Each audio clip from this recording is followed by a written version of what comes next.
अब तक हमने समास के अंतर्गत जाना कि समास क्या है, समासिक पद, समस्त पद क्या है। समास के अंतर्गत अव्ययी भाव समास को देखा, तत्पुरुष समास के बारे में जानकारी प्राप्त की, उसमें भी कर्मधारय, उनके विभिन्न उपभेद, द्विगु समास को हमने देखा।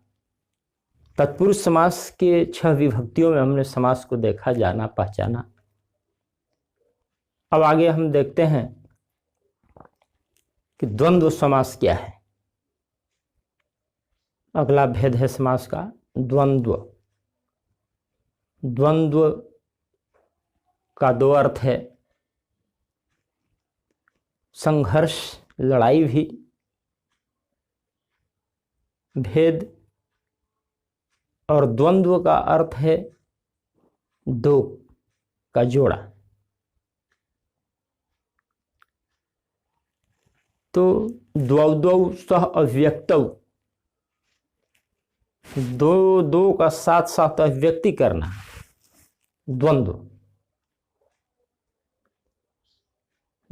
वहां द्वि से ही समझे हम।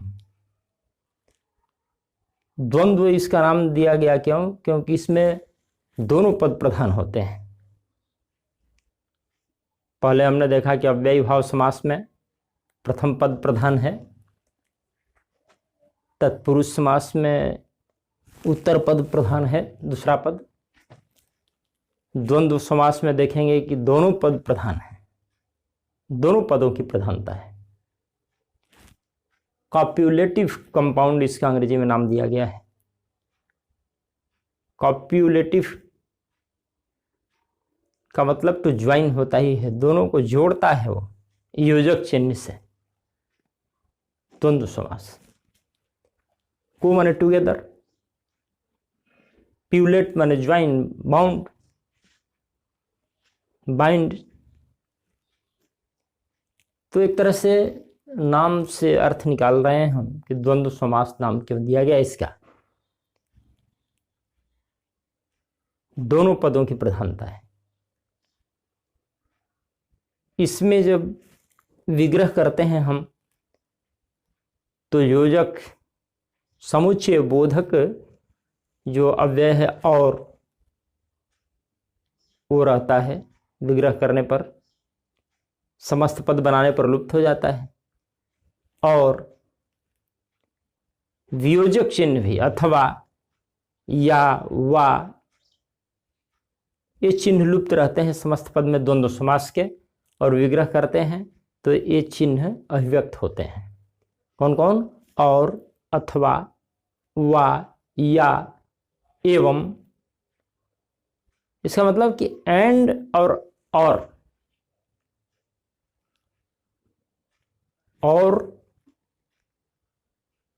से जुटे होते हैं दोनों पद, और या अथवा से। इसका मतलब कि दोनों योजक चिन्ह से जुटे रहते हैं, या तो अथवा वैकल्पिक या पाप या पुण्य विपरीतार्थक दोनों होते हैं, तो या अथवा से जोड़ते हैं। आगे देखेंगे महर्षि पाणिनि की जो पुस्तक है अष्टाध्यायी व्याकरण, उसमें 2229, इसका मतलब हुआ कि दूसरे अध्याय के 8 अध्याय हैं, उसमें 2 भागों में है वो, और 2 भाग को मिला करके 8 अध्याय है। उसमें दूसरे अध्याय के दूसरे पाद का 29वां सूत्र है यह, 2229। 4 थे द्वंद्व। कैसी विशेषताएं, लक्षण इसके निकल के सामने आते हैं। 4 थे द्वंद्व सूत्र है यह, व्याख्या करने के लिए भी आ जाता है। 4 थे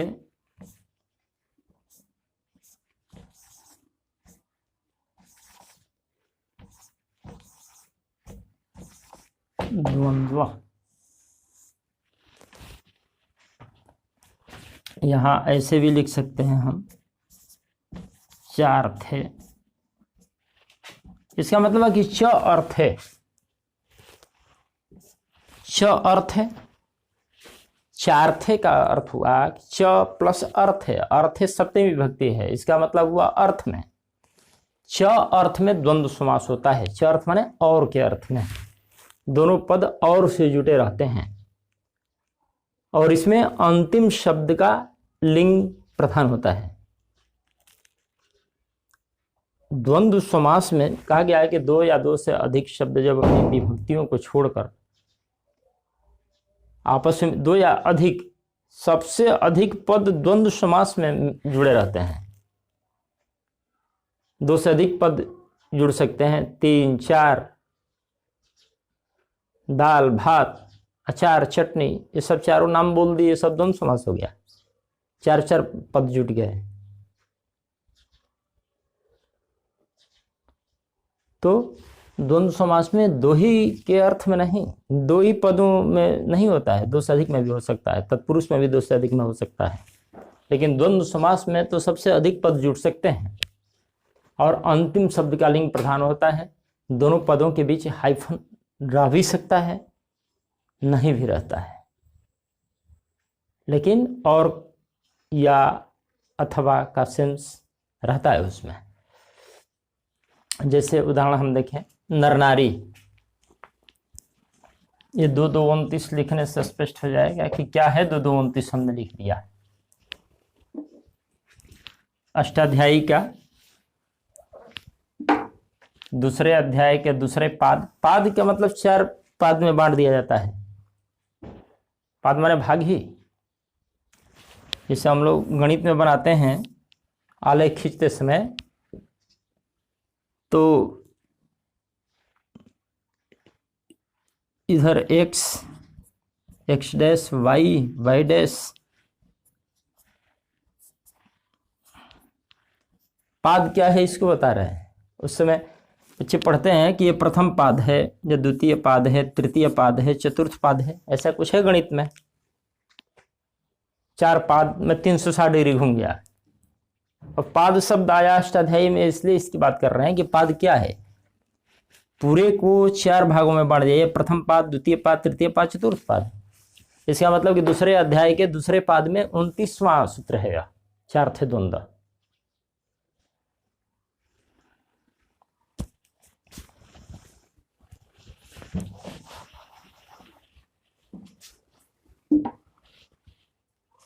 जैसे नर नारी,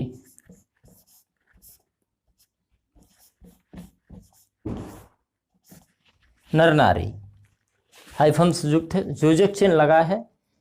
ये नर नारी का क्या अर्थ है कि नर और नारी दोनों,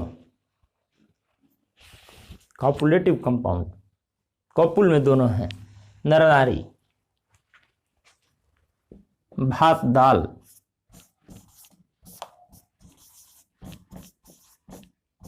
माता पिता,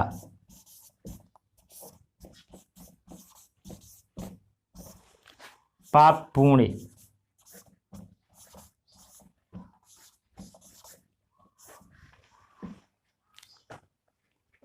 ये क्या है? ये हाइफन लगा है, और का बोधक है। नर और नारी, भात और दाल, माता और पिता, लेकिन यहाँ पाप है तो इसका उल्टा है पुण्य, विपरीतार्थक। अब क्या हो जाएगा? यहाँ या छिपा हुआ है, पाप या पुण्य। तो या भी और दोनों युक्त होते हैं। नर नारी उत्तर पद जो है इसके अनुसार लिंग होगा, यदि इसको वाक्य में प्रयोग करेंगे तो उत्तर पद के अनुसार होगा।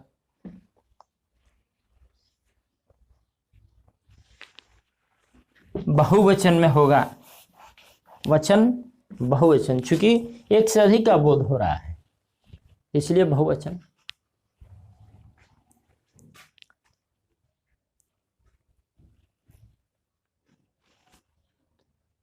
अब द्वंद्व समास की एक प्रधानता है। द्वंद्व समास की प्रधानता गीता में श्लोक में इसकी चर्चा की गई है, उस पर थोड़ी सी विषय से हटके बात करते हैं। भगवान ने कहा है गीता के 10वें अध्याय के 33वें श्लोक में, अक्षराणाम अकारो अस्मि। अक्षराणाम, जिन वर्णों की चर्चा हम कर चुके हैं, अक्षर जो 52 हैं, उनमें अकार मैं हूं।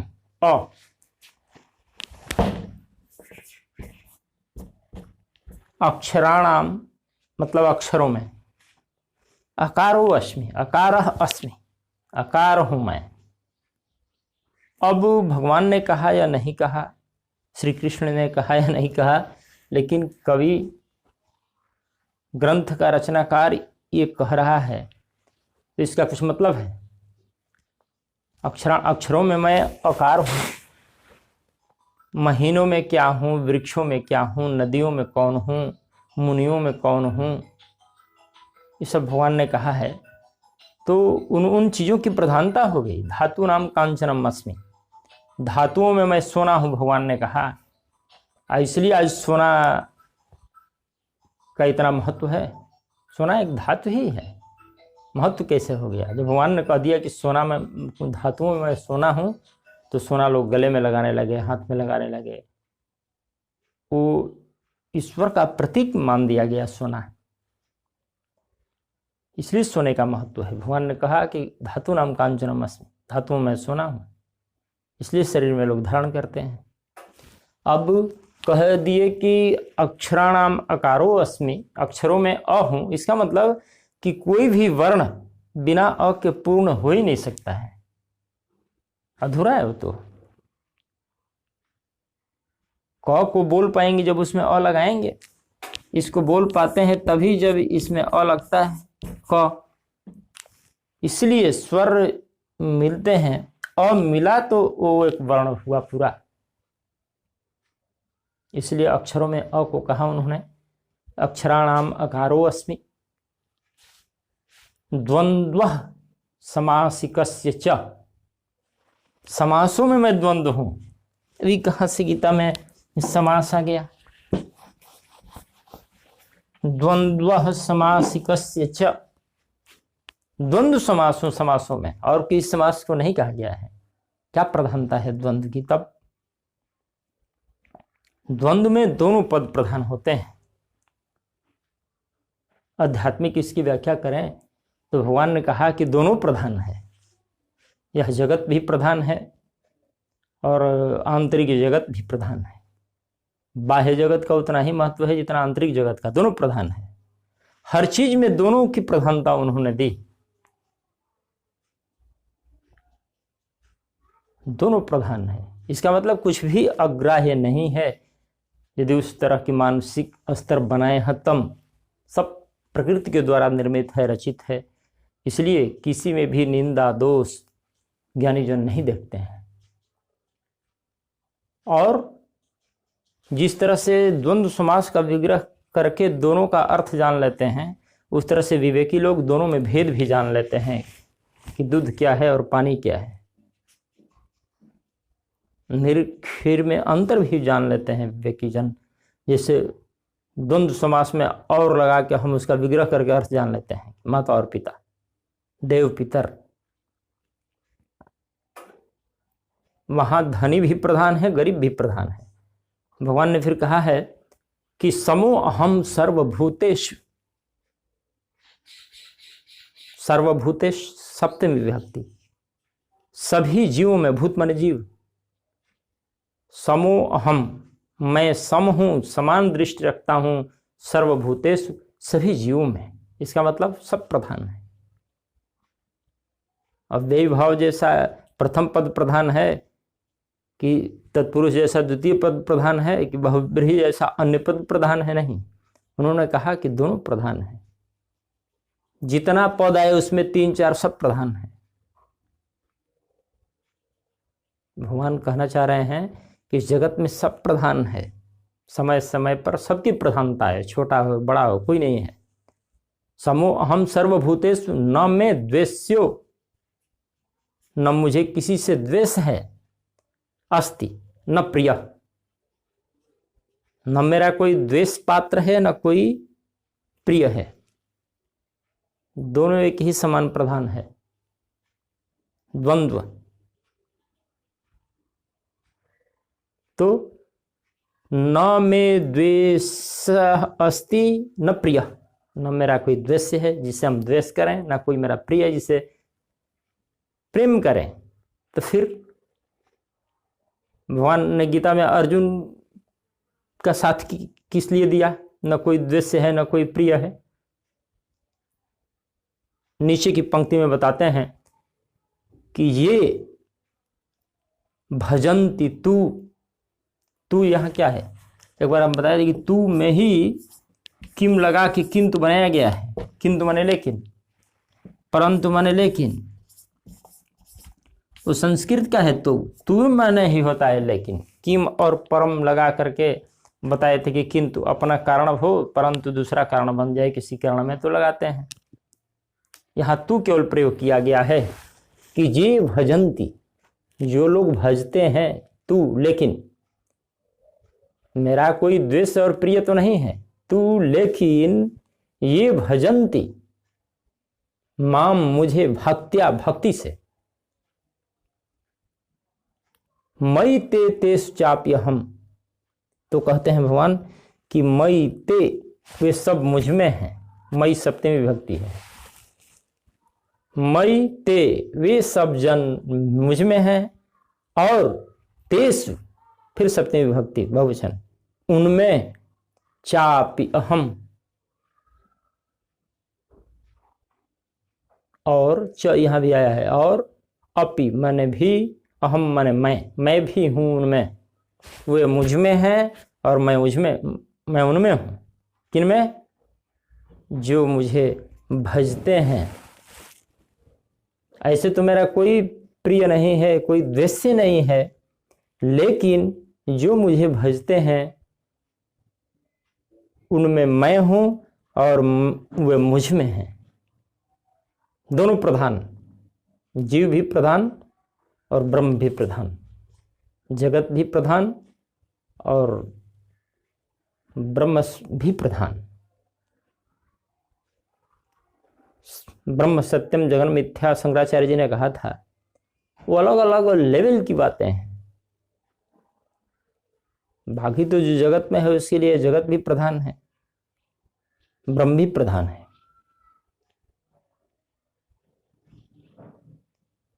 तो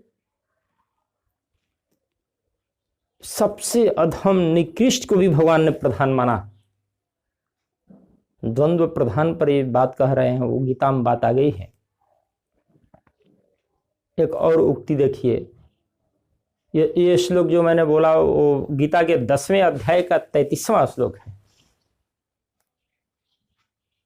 समो अहम सर्वभूतेषु, सभी जीवों में मैं समान भाव से हूं, लेकिन जो भजता है उसमें विशेष है।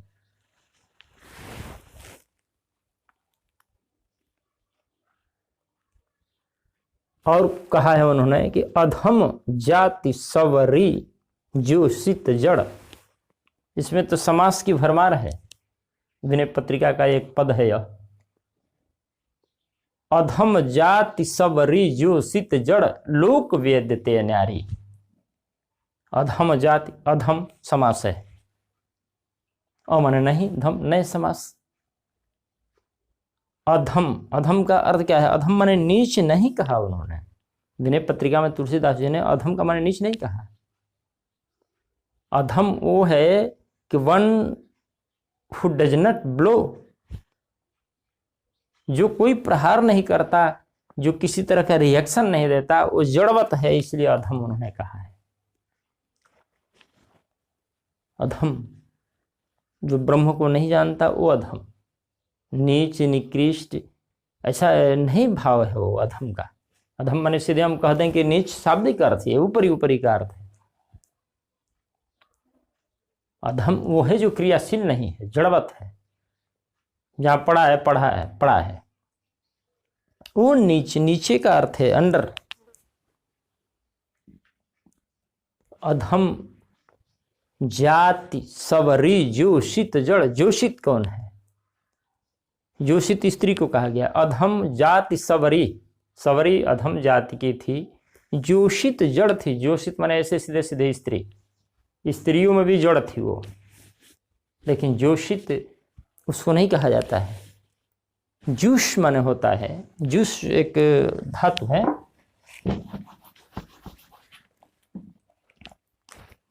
जूस, जूस माने हर्ष पैदा करना, प्रसन्नता पैदा करना। To please and to be pleased, दूसरों को प्रसन्न करना, अपने भी प्रसन्न होना। और ये जो गुण जिसमें है वो जोशित स्त्री है।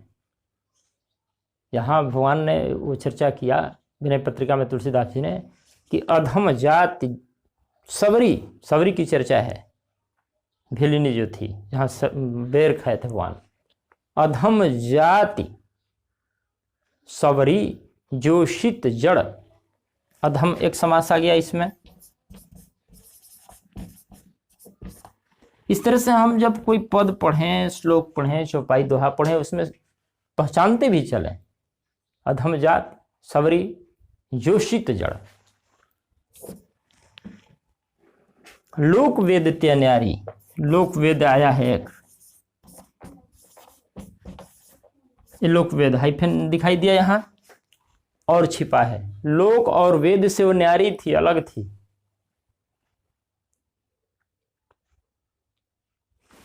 एक समास ये आ गया, एक ये आ गया, ये तो द्वंद्व समास है ही और लगा हुआ है।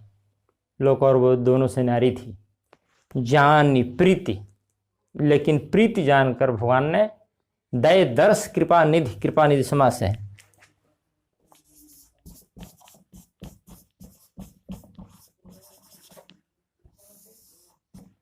कृपा की जो निधि हैं, आगार हैं, खजाना है।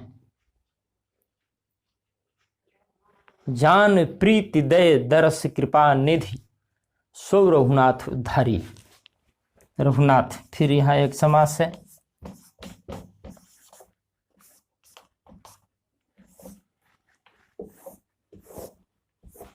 चार चार समास एक पद में विनय पत्रिका के।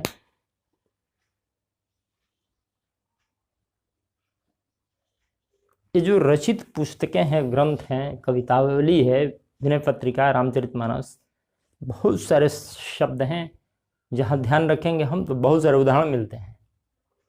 चार चार समास आए इसमें, और नहीं ध्यान दिए तो पढ़े काम खत्म। तो द्वंद्व में दोनों पदों की प्रधानता की बात मैंने किया। जो अधम है उसकी भी कितनी प्रधानता है, झूठे बेर खाए। तो अधम जाति सबरी जोशित जड़, लोक वेद ते न्यारी। जानी प्रीति दे दरस कृपा निधि, सो रघुनाथ उद्धारी, उसका भी उद्धार कर दिए भगवान। तो ये इंगित कर रहा है वो गीता का एक छोटा सा पद कि द्वंद्व समासिकस्य च, समासों में द्वंद्व हूं। यदि इस श्लोक की व्याख्या कोई करे और एक लाइन कह के बढ़ जाए कि मैं समासों में द्वंद्व हूं, बात नहीं बनी। द्वंद्व का अर्थ उन्होंने लगाया ये, सबरी भी प्रधान, रावण भी प्रधान, मुनिजति योगी भी प्रधान, लेकिन वो अधिक प्रधान ये भजन्ति माम, जो मुझे भजते हैं तो मैं उनमें हूं, वो मुझ में है, इसलिए भजन।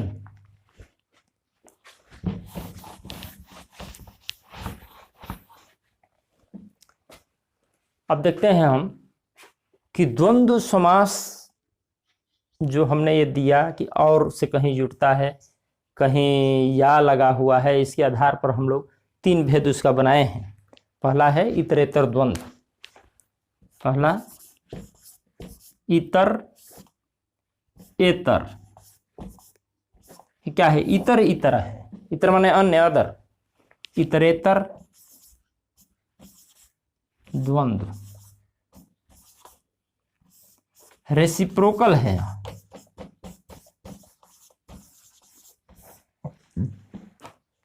रेसिप्रोकल माने म्यूचुअल, आपसी आदान प्रदान, एक जैसा दोनों। इतरेतर, इतर इतर। अब जहां और लगता है राधा कृष्ण, इतरेतर द्वंद्व के कौन उदाहरण है? और लगा रहेगा उसमें, राधा कृष्ण, ऋषि मुनि, राधा कृष्ण, ऋषि मुनि, ऋषि और मुनि, हाइफन लगेगा भी है, नहीं भी लग सकता है, जैसे यहाँ नहीं लगाया हम, लेकिन भाव प्रकट हो जाता है नहीं लगाने से। ऋषि मुनि, ऋषि और मुनि, यहाँ या नहीं लगा सकते हैं हम। इतरेतर द्वंद्व के जो समास हैं वहां और एवं लगेगा, वह लगेगा, अथवा और या नहीं लगेगा। तो राधा कृष्ण, ऋषि मुनि, 31 भी जो संख्या में है 31, 1 और 30 क्या है? 1 और 30, 31, ये भी द्वंद्व समास है। दूध रोटी, दाल भात, लोटा डोर, नाक कान, भाई बहन। तो इस तरह के जहां पढ़ें कुछ किताब हम, इस तरह के यदि आए शब्द हाइफन लगाओ तो निश्चित रूप से द्वंद्व समास है। और लगा रहेगा विग्रह करने पर या लगा रहेगा। दूध भात, खान पान, ये सब क्या है? द्वंद्व समास है। और इतरेतर द्वंद्व, रेसिप्रोकल, जहां एंड से जुड़े हुए हों, एक दूसरे के समकक्ष हो दोनों,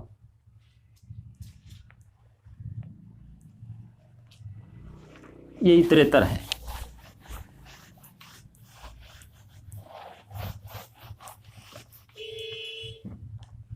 अगला है समाहार द्वंद्व।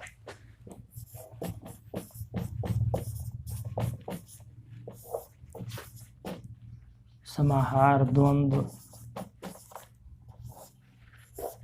समाहार द्वंद्व का मतलब समाहार का मतलब क्या हुआ? एक साथ ले लेना अन्य चीजों को भी। सम आहरण है, वो आहरण माने लेना। बैंक से हम लोग रुपया लेते हैं, आहरण करते हैं, विड्रॉल है वो, और लोगों को शामिल कर लिए उसमें। सम माने एक साथ, इसलिए समाहार द्वंद्व है।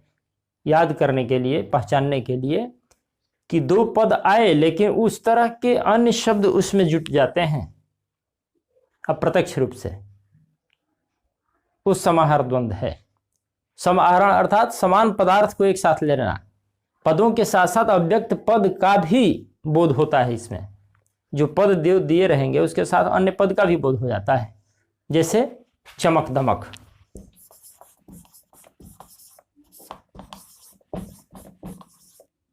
इस चमक दमक क्या है? चमक दमक का मतलब कि कुछ चमकता भी है, कुछ दमकता भी है।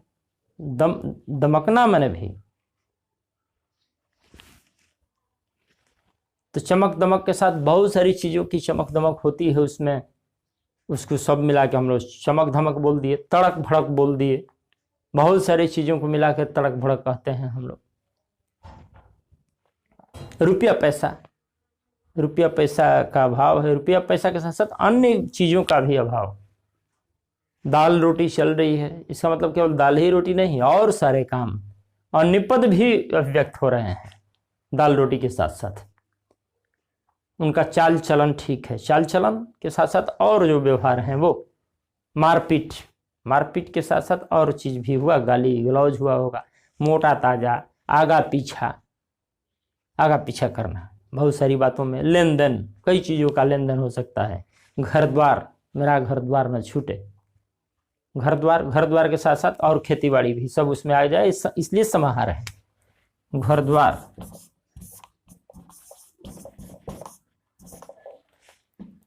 ये नहीं भी रख सकते हैं हम, लेकिन ये सेंस दे रहा है।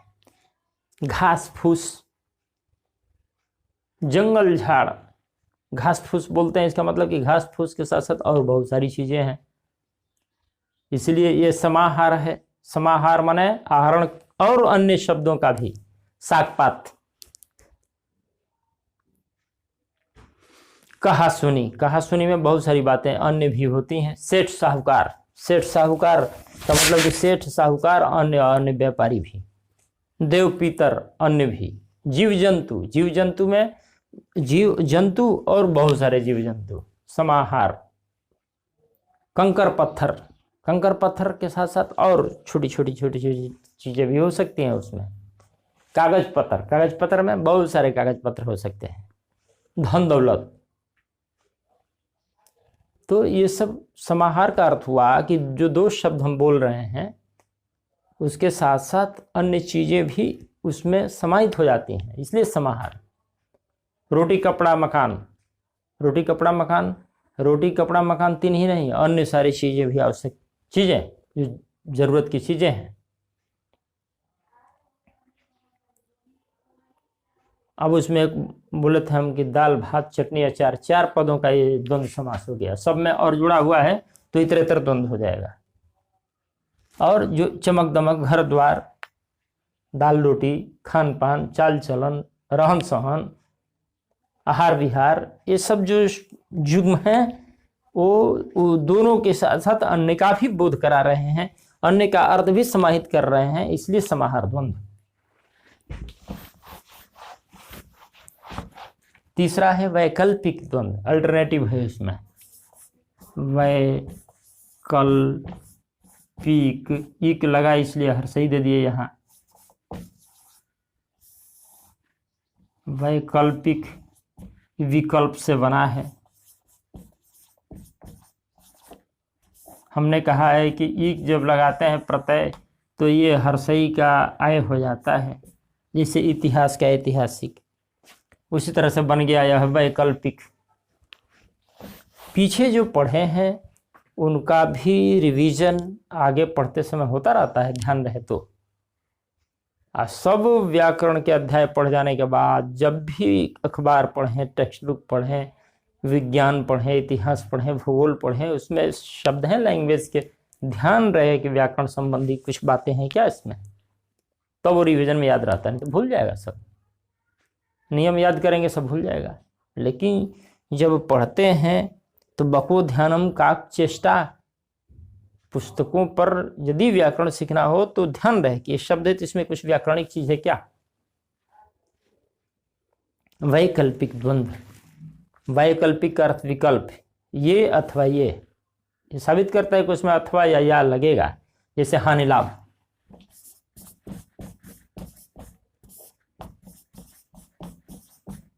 या लाभ हानि, गणित का अध्याय होता है लाभ हानि। अब गणित का अध्याय है लाभ हानि, वहां भाषा संबंधी बात कर सकते हैं हम। देखो ये जो चैप्टर लिखा है लाभ हानि, यह क्या है, यह समास है। अब इसको लाभ और हानि दोनों ले लेंगे हम, क्योंकि उस चैप्टर में दोनों पढ़ने रहते हैं। लाभ पर भी प्रश्न है और हानि पर भी प्रश्न है, इसलिए वो लिखा रहता है अंग्रेजी में प्रॉफिट एंड लॉस। एंड लग गया तो इतरेतर द्वंद्व है वो। यहां हम लगाएंगे लाभ या हानि, या लगा दिए तो वैकल्पिक द्वंद्व है यह। अब हम वैकल्पिक द्वंद्व कह दें, इसका विग्रह कर दें हानि या लाभ। अब वहां गणित में दिया है प्रॉफिट एंड लॉस, एंड लगा विग्रह, विग्रह यदि इसका करते हैं लाभ और हानि दोनों तो इतरेतर द्वंद्व। लाभ या हानि कोई एक, तो उस गणित के पुस्तक में तो वहां दोनों पढ़ना है, इसलिए। और लाभ या लगा दिए हानि तो यह है वैकल्पिक विकल्प, ये या ये थोड़ा बहुत।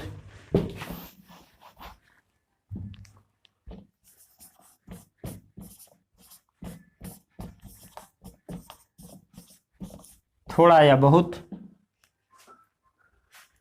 थोड़ा या बहुत, ये क्या है, ये वैकल्पिक द्वंद्व। भला बुरा, भला बुरा जो भी हो, भला हो या बुरा हो, ये वैकल्पिक द्वंद्व है। ऊंचा नीचा, ऊंचा या नीचा, वैकल्पिक द्वंद्व है। तो इस तरह से हमने द्वंद्व को देखा, द्वंद्व की परिभाषा क्या है, द्वंद्व पर अन्य सारी बातें हुई, कैसे हम श्लोक में जाके, पद में जाके देखे द्वंद्व समास की चर्चा कहाँ क्या हुई है, प्रसंग बस बताए, भेद देखे, इतरेतर द्वंद्व, समाहार द्वंद्व, वैकल्पिक द्वंद्व। अब इसके बाद आगे देखते हैं समास बहुव्रीहि, बहुत संक्षेप में, कम समय में उसको देखते हैं। बहुव्रीहि समास क्या है।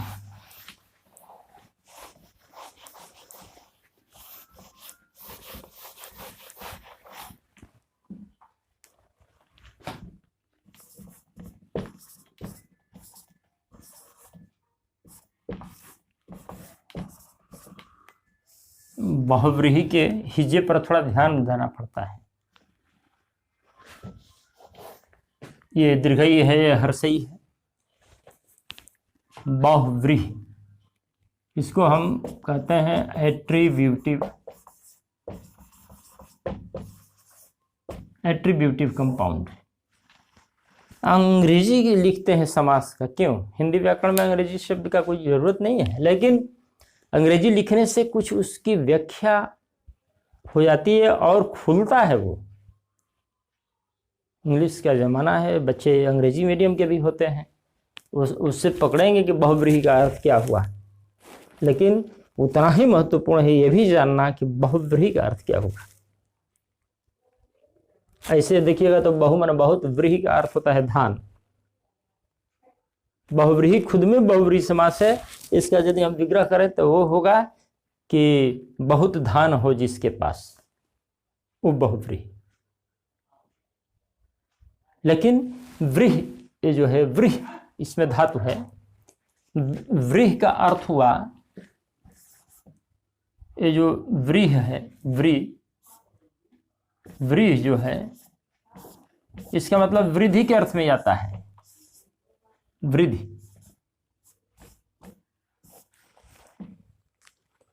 बहुवृद्धि। वृद्धि का अर्थ क्या हुआ कि ये जो समास है इसका जो विग्रह आगे बढ़कर किसी दूसरे पर आरोपित हो जाता है, दूसरे पर उसका अर्थ निकलता है जो वो दूसरे के लिए आरूढ़ हो जाता है। बहुवृद्धि, बहुत बढ़ के आगे दूसरा प्रधान हो जाता है। एट्रीब्यूटिव मैंने लिखा है और ए के चलते डबल टी हो गया। ए नहीं रहता तो केवल ट्रिब्यूट है। ट्रिब्यूट माने देना, टू गिव, क्रेडिट। तो अट्रिब्यूट माने अलग गया, ऐड कुछ कर रहा है विशेषण उसमें संज्ञा साथ, एट्रीब्यूटिव। और जो ही लगाते हैं यहां, यह एक और टी में बदल जाता है, एट्रीब्यूटिव।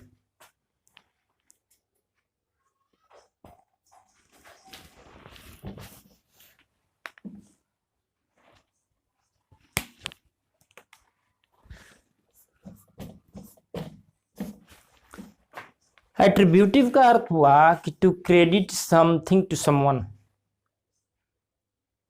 कोई चीज किसी को देना, उसके नाम कर देना।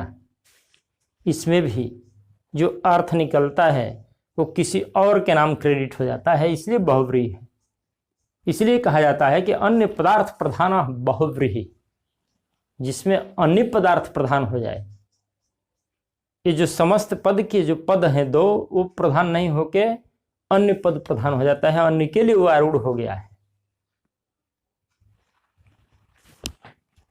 तो एक पद में इसका अर्थ है कि अन्य पद पदार्थ प्रधान, अन्य पद का अर्थ प्रधान हो जाए वो बहुव्रीहि है।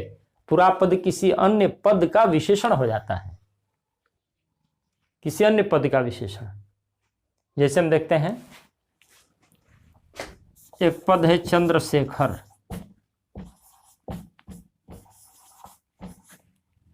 यहां तालव्य से मुड़ा है इसलिए खंडित करते हैं शिरोरेखा, इसलिए यहां खींचते हैं। चंद्रशेखर, दो पद है इसमें, चंद्र है शेखर है। इसका विग्रह होता है कि चंद्र हो शेखर पर जिसके,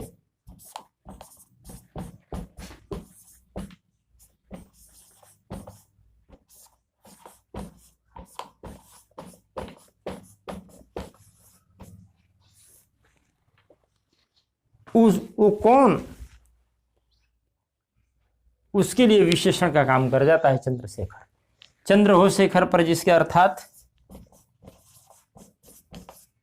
चंद्रशेखर किसके लिए रूढ़ हो गया? चंद्रमा किसके सिर पर रहते हैं? शंकर के, शंकर शिव। तो चंद्र हो शेखर पर जिसके अर्थात शंकर, मतलब वो चंद्रशेखर का अर्थ अब ये नहीं रहा कि चंद्र हो शेखर पर, अब वो भगवान शंकर के लिए विशेषण हो गया।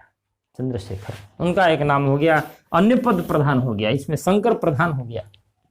न चंद्र प्रधान है न शेखर प्रधान है, यह किसी दूसरी बात की ओर इंगित कर रहा है, और चंद्रशेखर शंकर प्रधान हो गए।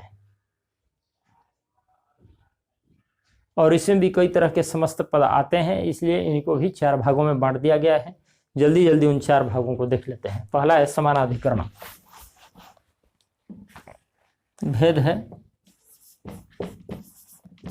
पहला समानाधिकरण।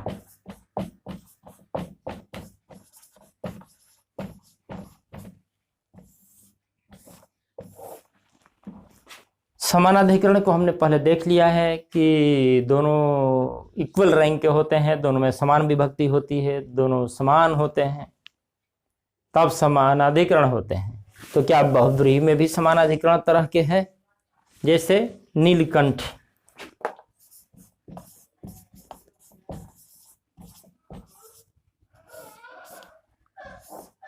नीलकंठ, नीला हो कंठ जिसका अर्थात शिव।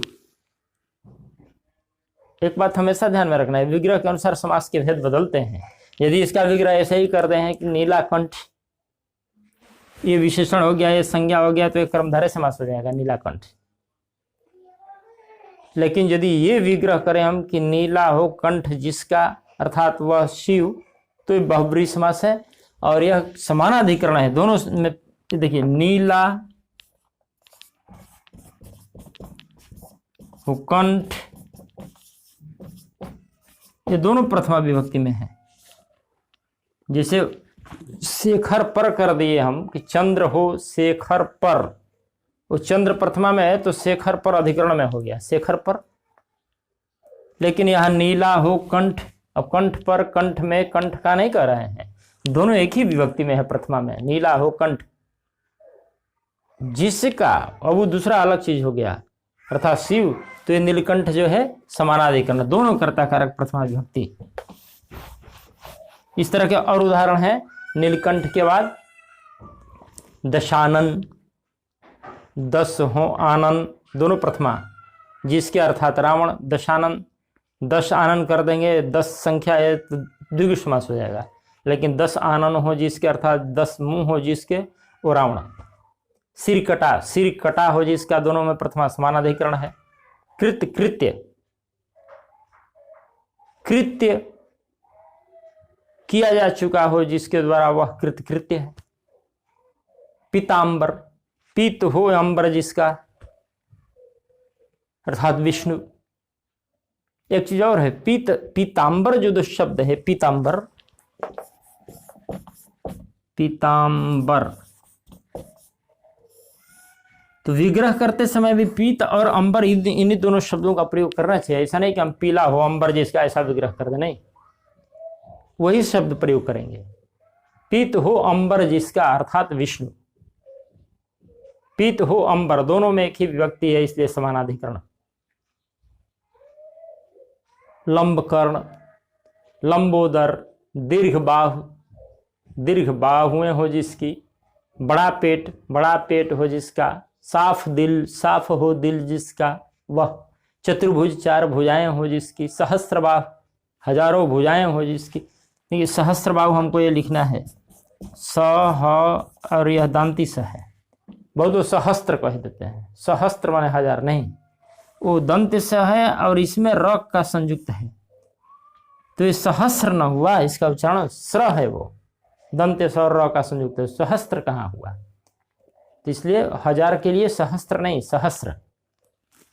सहस्त्रबाहु, सहस्त्र भुजाएं हो जिसकी। अब 1000 भुजाएं हो जिसकी विग्रह नहीं करेंगे।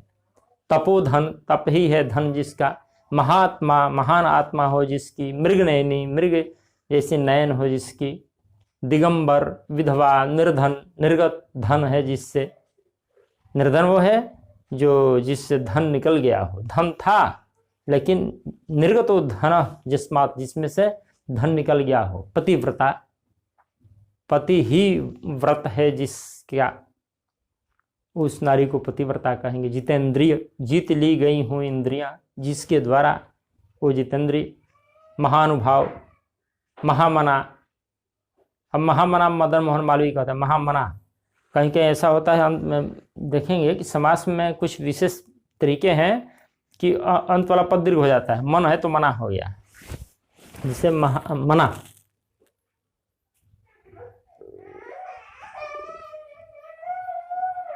तो यह है समानाधिकरण जिसमें एक ही विभक्ति आई। दूसरा देखते हैं, यह है समानाधिकरण बहुव्रीहि, दूसरा है व्यधिकरण बहुव्रीहि।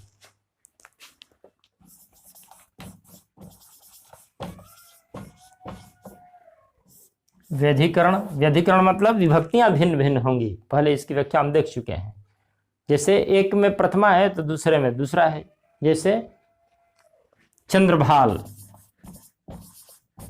या चंद्रशेखर हमने लिखा था, इसका भी चंद्र हो, ये तो प्रथमा है। भाल पर, देखिए ये सप्तमी हो गई। व्यधिकरण इसको क्यों कह रहे हैं कि यह प्रथमा है तो यह भाल पर अधिकरण हो गया, दो विभक्ति हो गई दोनों पदों में, इसलिए व्यधिकरण बहुव्रीहि। इसी तरह समानाधिकरण तत्पुरुष था जिसे क्रमधारय नाम दिया हमने, और व्यधिकरण तत्पुरुष में द्वितीय से लेकर सप्तमी तक बताए। इसी तरह से बहुव्रीहि समास में भी है व्यधिकरण, यहाँ प्रथमा यहाँ सप्तमी। और देखें शूलपाणी,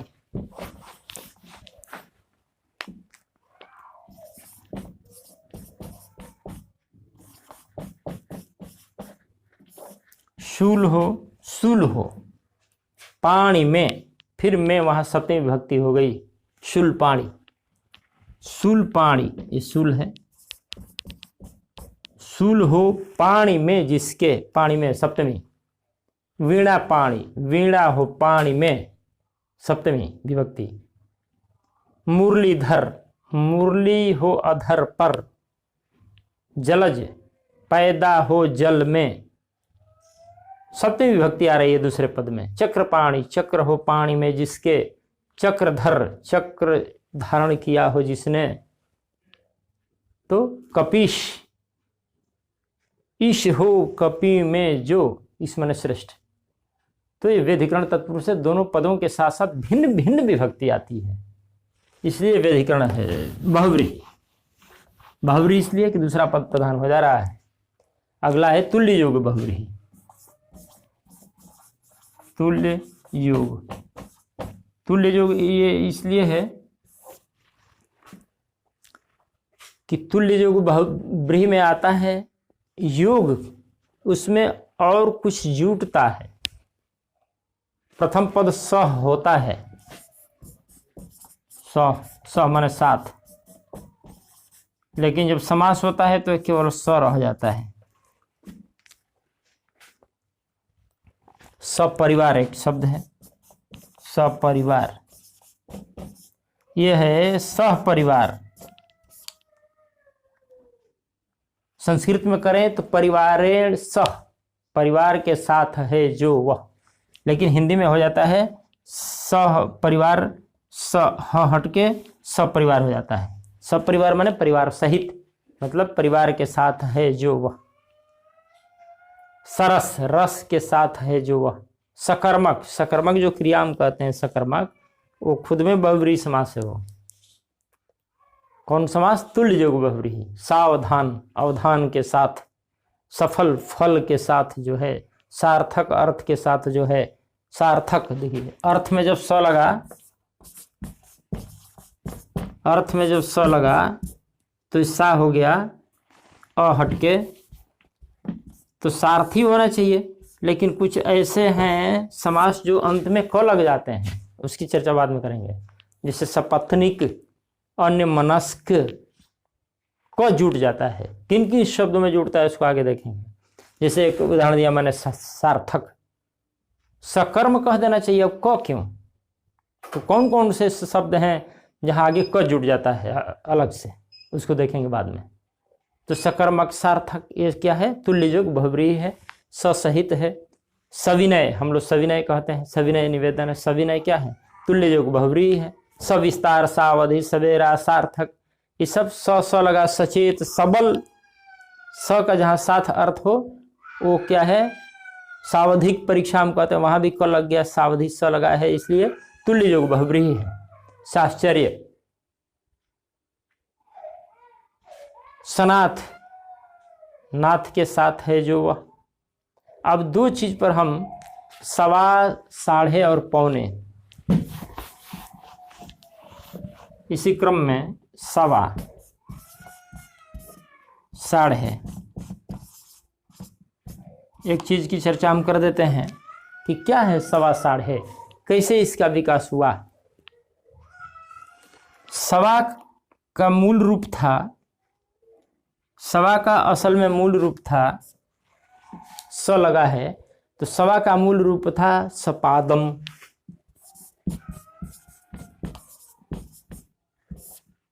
सपादम, इसका विग्रह हुआ कि पादेन सह, पाद के साथ है जो। ये गणित से कैसे जोड़ते हैं इसको हम? सवा सपादम पादेन स विग्रह कर दिए। पादेन स, पाद अभी शुरू में बताए थे हम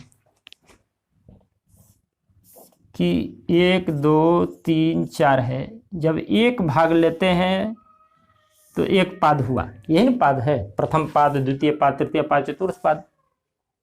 तो पादेन सह मतलब कि एक पाद के साथ है जो, एक और इतना, तो सवा हो गया कि नहीं? 1/4 है वो। सवा का मतलब हम यही लगाते हैं ना, एक पूरा और 1/4, तो पूरे का 1/4 भाग है, 1/4 ही है, इसलिए सवा कह रहे हैं। कैसे विकसित हुआ इस पर ध्यान नहीं है। वो है सपादम, विग्रह हुआ पादेन सह, यही पादेन, पाद, चतुर्थ भाग। साढ़े क्या है, इसी पर देखेंगे साढ़े को भी। साढ़े में अर्ध लगा हुआ है, साढ़े में अर्ध लगा, सह अर्धेन, सार्ध है वो। साढ़े क्या है? सार्ध। सार्ध माने अर्ध सहित, वो हुआ सपादम, पाद सहित एक पाद, यह सार्ध, अर्ध सहित, सह अर्धेन। ये तुल्य जो बहुव्रीहि बोल रहे हैं हम, सार्धम सपादम, सवा साढ़े, तुल्य जो बहुव्रीहि है। साढ़े सार्ध से विकसित हुआ, संस्कृत का है सार्ध, सार्ध सार्ध करते करते सार्ध साढ़े हो गया। इसका हम करते हैं सह अर्धेन। अब एक चीज और, यहाँ एक चीज ये बताएं कि यदि हमको इस तरह का वर्ड लिखना हो कि दो एक संयुक्त है, ऊपर से एक और देना हो, तो इसके बदले में चलेगा ये दो हटा दीजिए संयुक्त वाला, तो सार्ध ऐसे लिखे थे, इसको हम सार्ध को ऐसे भी लिख सकते हैं, ऐसे भी सही है, रफ यहां दिया जाएगा। तो सह अर्धेन हो गया साढ़े, तुल्य जो बहुव्रीहि। अर्धेन क्या है कि एक पदीय और एक पदीय, ये पूरा जब मिला दिया एक में तो सह अर्धेन हुआ। सह अर्धेन 1/2 नहीं हो गया? ये पूरे का 1/2 ये हो गया। पौने क्या है? पौने पादोन से पौने बन गया। पादोन क्या है? मतलब कि पादेन ऊन, ऊन माने आप लोग जानते हैं कि कम होता है, 29 होता है। पादेन ऊन, पूर्व कालात एक पाद ऊन, एक पाद ऊन, ये जो पूर्ण है, पौने 4 बजे हैं। पौने का मतलब कि ये जो पूर्ण है,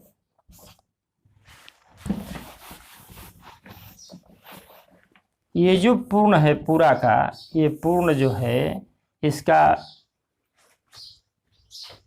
पूर्ण कालात एक पादेन ऊन, एक पाद ऊन, एक पाद कम, 1 2 3 4, एक पाद कम कर दीजिए, ये हटा दीजिए इसमें से, तो ये पौने हो गया। तीन तीन चरण, एक पाद, दो पाद और तीन पाद, इसलिए एक पूर्णांक हम कहते हैं कि 3/4। 4 भाग किए थे इसको, इसमें से 3 ले लिए, ये पौने हो गया, एक पूरा और पौने 2। पौने कैसे विकसित हुआ? पादोन से विकसित हुआ। पादोन कैसे बना? पाद उन, मतलब कि एक पाद उन मन कम। 29, 49, 49 क्या है? 50 में कम है। 59, 60 में कम है, उन हो गया। 69, 70 में कम हो गया, उन हो गया।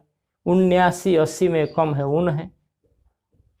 तो 19, 29, उन मने कम।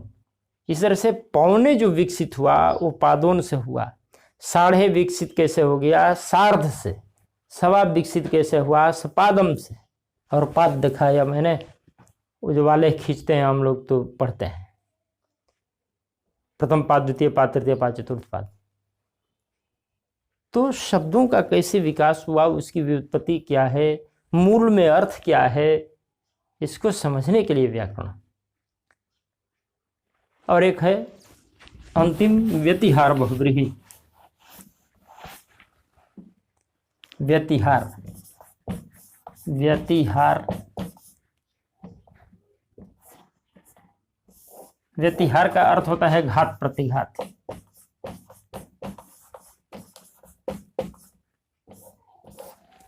व्यतिहार का अर्थ होता है एक्सचेंज, अदला बदली। एक लाठीऊ तो एक लाठीऊ, घात प्रतिघात हो गया।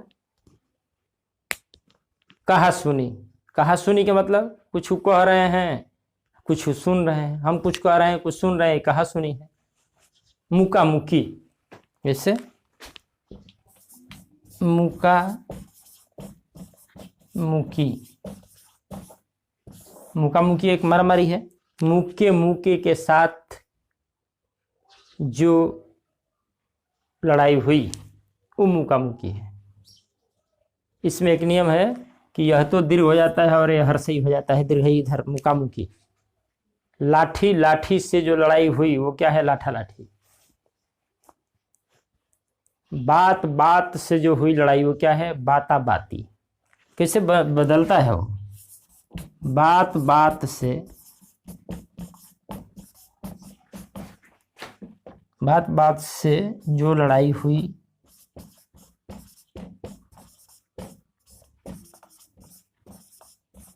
वाह। लेकिन हुआ क्या कि ये दीर्घ हो जाता है, बाता आया दीर्घ ही हो गया, बाता बाती। मार मार के जो लड़ाई हुई वो है मारा मारी। धक्का धुकी, मारा मारी, धक्कम धक्का, खींचा तानी, डंडा डंडी। तो ये व्यतिहार बहुव्रीहि है। व्यतिहार माने एक्सचेंज, थोड़ा वो दिया, थोड़ा वो दिया। काटा काटी, काट काट के जो लड़ाई हुई। पीटा पीटी, क्या पीटा पीटी शुरू किए हो लोग? बच्चों को बोलते हैं हम लोग पीटा पीटी। ये क्या है? पीटना है, पीटा पीटी। पीट पीट के जो हुई लड़ाई, वो पीट रहा है उसको, वो पीट रहा है उसको, एक्सचेंज। तो इसका नाम है व्यतिहार। व्यतिहार का अर्थ ही होता है अदला बदली। तो इस तरह से हमने देखा कि बहुव्रीहि समास के 4 भेद हुए: समानाधिकरण बहुव्रीहि, व्यधिकरण बहुव्रीहि, तुल्य योग बहुव्रीहि और व्यतिहार बहुव्रीहि। आइए संक्षेप करते हैं। आज हमने देखा द्वंद्व समास। द्वंद्व समास में देखा दोनों पदों की प्रधानता। बड़ी सुंदर बात आई उसमें गीता दर्शन विनय पत्रिका की, द्वंद्व क्यों भगवान ने कहा कि प्रधान है। द्वंद्व के भेद हमने देखा, इतरेतर द्वंद्व, समाहार द्वंद्व, वैकल्पिक द्वंद्व और लगा अन्य समाहित हुआ या अथवा के द्वारा विग्रह। बहुव्रीहि समास हमने देखा, एट्रीब्यूट अन्य पदार्थ प्रधान हो गया, उसमें समानाधिकरण, व्यधिकरण, तुल्य योग बहुव्रीहि, व्यतिहार बहुव्रीहि। इस तरह से एक तरह से समास का चैप्टर खत्म हुआ। आगे देखेंगे हम समास में ही थोड़ा सा कि समास के कुछ विशिष्ट नियम हैं कि दो पद जब आपस में समस्त पद बनते हैं तो क्या उनमें परिवर्तन हो जाता है। जैसे नौ इधर रात्रि है, रात्रि त्र में हर्ष ही, लेकिन मिलते हैं दोनों, समस्त पद बनता है तो नवरात्र हो जाता है। रात्र हट गई हर सही उसमें से, जिसे महामना कहा हमने। आलोक धनवा हो जाता है कैसे। तो समस्त पद में कुछ विशेष बातें हैं, उसको अलग से देखेंगे। धन्यवाद।